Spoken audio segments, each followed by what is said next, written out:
Why do you think bigla kayong pinalipat sa correctional, ma'am? I really don't know. All I know is that I am not an accused of any crime. I am just a person detained here for 5 days until the hearing ng Monday. I have been trying to cooperate to the very best of my ability, so I do not understand why they just go to your room, get your phones, and then just tell you that they will move you to a women's correctional at 12 o'clock. Meron pa bang batas yan? Don't people get rights anymore? I am a person, I'm trying to cooperate. But they just move me there. Alam naman nila I am a chronic back concern. Tapos kanina pinayagan ako ni Chairman Chua dun sa mga request ko, and then suddenly they change everything, and then they come up with an order when they were not able to rule on my MR to transfer. Why? I don't understand. I did not do anything. Ma'am, ma'am, this is my last question and I'm very much sorry I'm sorry ma'am kasi I understand your situation right now. Pero ma'am, um kasi po well ma'am, ang ano na lang po siguro ang inyong next steps after this order. Are you going to file are you going to trigger na Not po ba leaving ma'am this the room. filing I of am not leaving this room. I am a Mhm, detainee mhm, here, here mhm, in the House of Representatives detention facility for 5 days until the hearing on Monday. mhm. Nobody can just come in here and demand to transfer me in the middle of the night. I have my rights. I am Okay not ma'am. accused of any crime. I am not Mhm. leaving this room. Okay po ma'am. Yun lang po ma'am. Thank you po ma'am. Okay. Any other question? Sino to? Dempsey, are you there? Trixie. Oh no, Ay, hello. Jason muna. Sige, si Jason muna. Okay. Jason, Hi, SMNI. hi, Attorney. Good morning po. Attorney, if worst case scenario po, pinilit po kayo nila na ilabas po at i-transfer doon sa correctional, ano po ang magiging gagawin niyo, and will you consider po filing a case against sa mga tao na nasa likod nito? Yes, because if this is already abuse, and this is really abuse of power already. I am here as a detainee of the house, and that was the order that I read, that was read to me. So I am not going anywhere. I am not going anywhere. Ma'am, I sa am not. ngayon po ba alam na po ni VP Sara yung sitwasyon po, yung nangyayari po sa inyo? And what was Tinawag ko her siya. reaction po? Ano po yung Tinawag ko siya. Tinawag ko po siya, and she's standing as my lawyer now. And I'm not leaving this room. I am not leaving this room. I called her. She's standing in as my lawyer pro bono. Because this is not correct. People have rights in this country. I have a right. And they should respect that.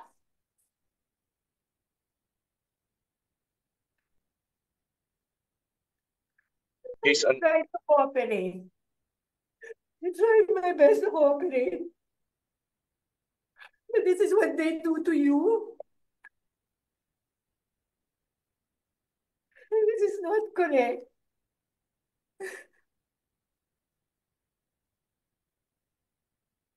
Sorry. Sorry. I'm just worried about my family.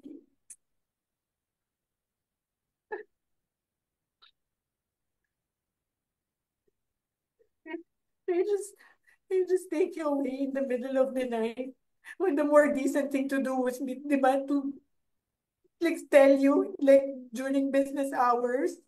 What do they want? They just want you to go with you. They just want them to sumama ka na lang. Then they will do what they want with you. Tama ba yan? Don't people have rights in this country? Don't understand. I really don't understand. So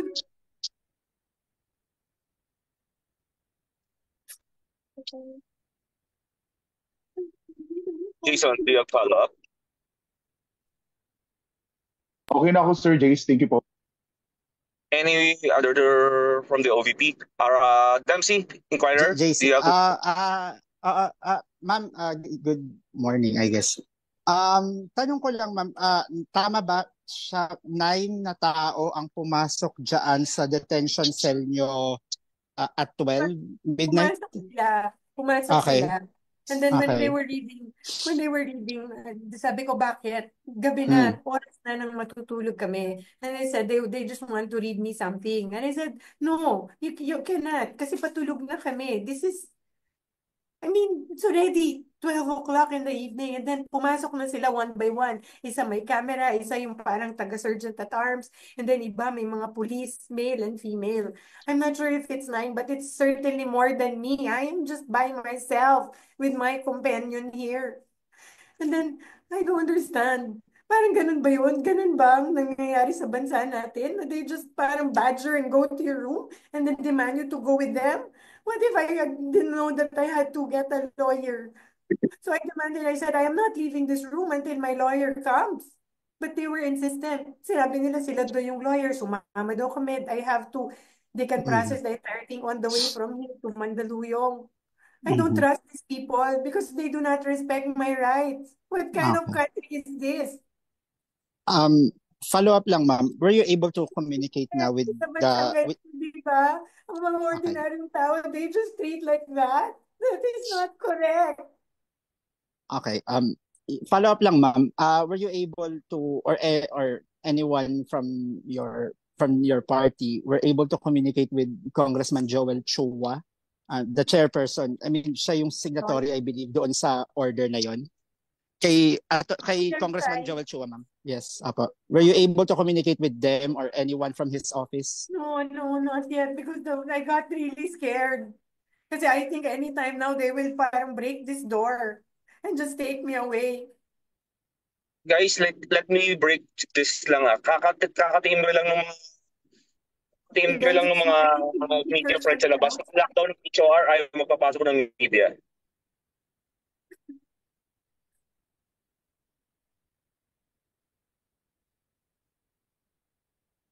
Anong country is this ba? I am just a regular government employee. All these years. Nagtatrabaho lang naman po ako. They don't even respect your rights. I do not understand. What kind of country is this?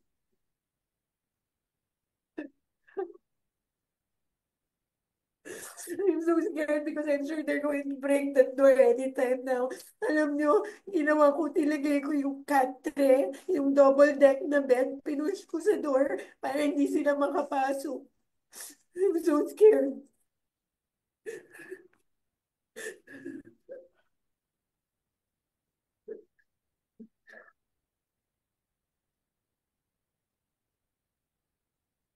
I came back from the US.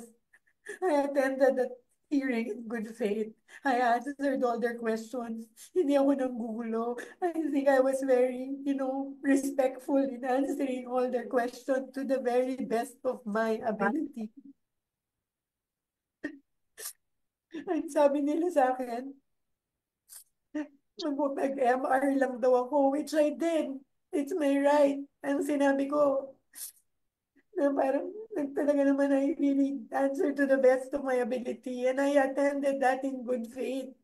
And they said, mag-MR ka, we will let you go. So we filed our MR. They did not rule on it, but suddenly they were able to come out with an order ruling to transfer me to the Women's Correctional. Sabihin mo kung ano sinabi nila sa iyo para mag-help yung contempt. Diba? Sinabi nila sa iyo, ilip namin yung contempt kung i-produce mo yung akas. Sabi nila sa akin, if you notice, if you were in the hearing, diba? Sinuspend po ng Chairman Chua yung session. Tapos, nung sinight na po ako ni Congressman Castro in contempt, then after that, nag-rule sila. Tapos, then sinuspend niya. Tapos lumapit po sila nag-huddle sila, and then they called my lawyer and then told him na kausapin ko. So lumapit ako and I really apologized. I said, you know, that letter to the Commission on Audit was really a position of the agency. It is our stand. Like all, di ba? Like, meron kang points na gusto mo i-raise.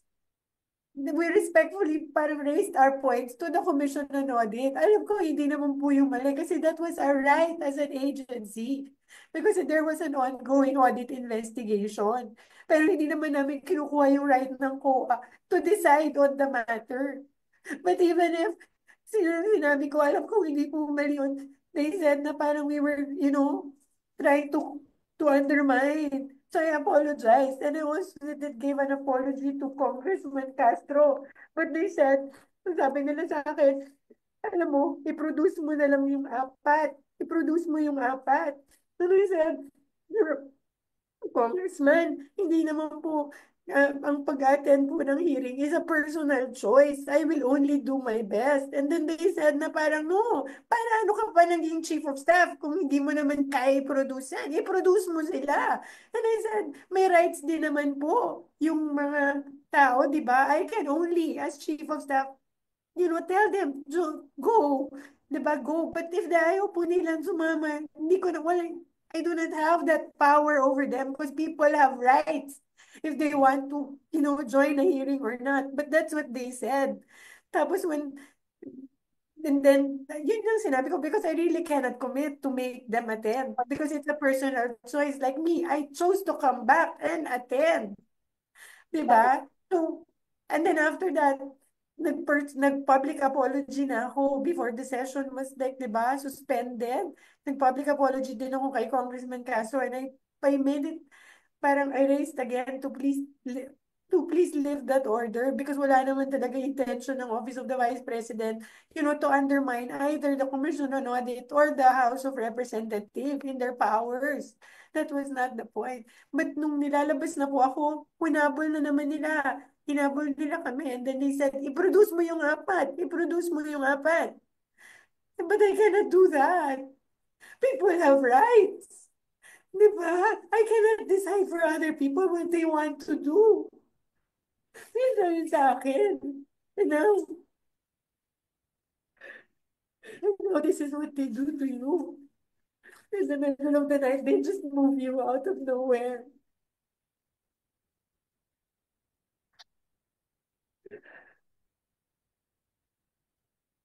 How can I produce people, diba? How can I do that? I can only produce myself, in which I have done.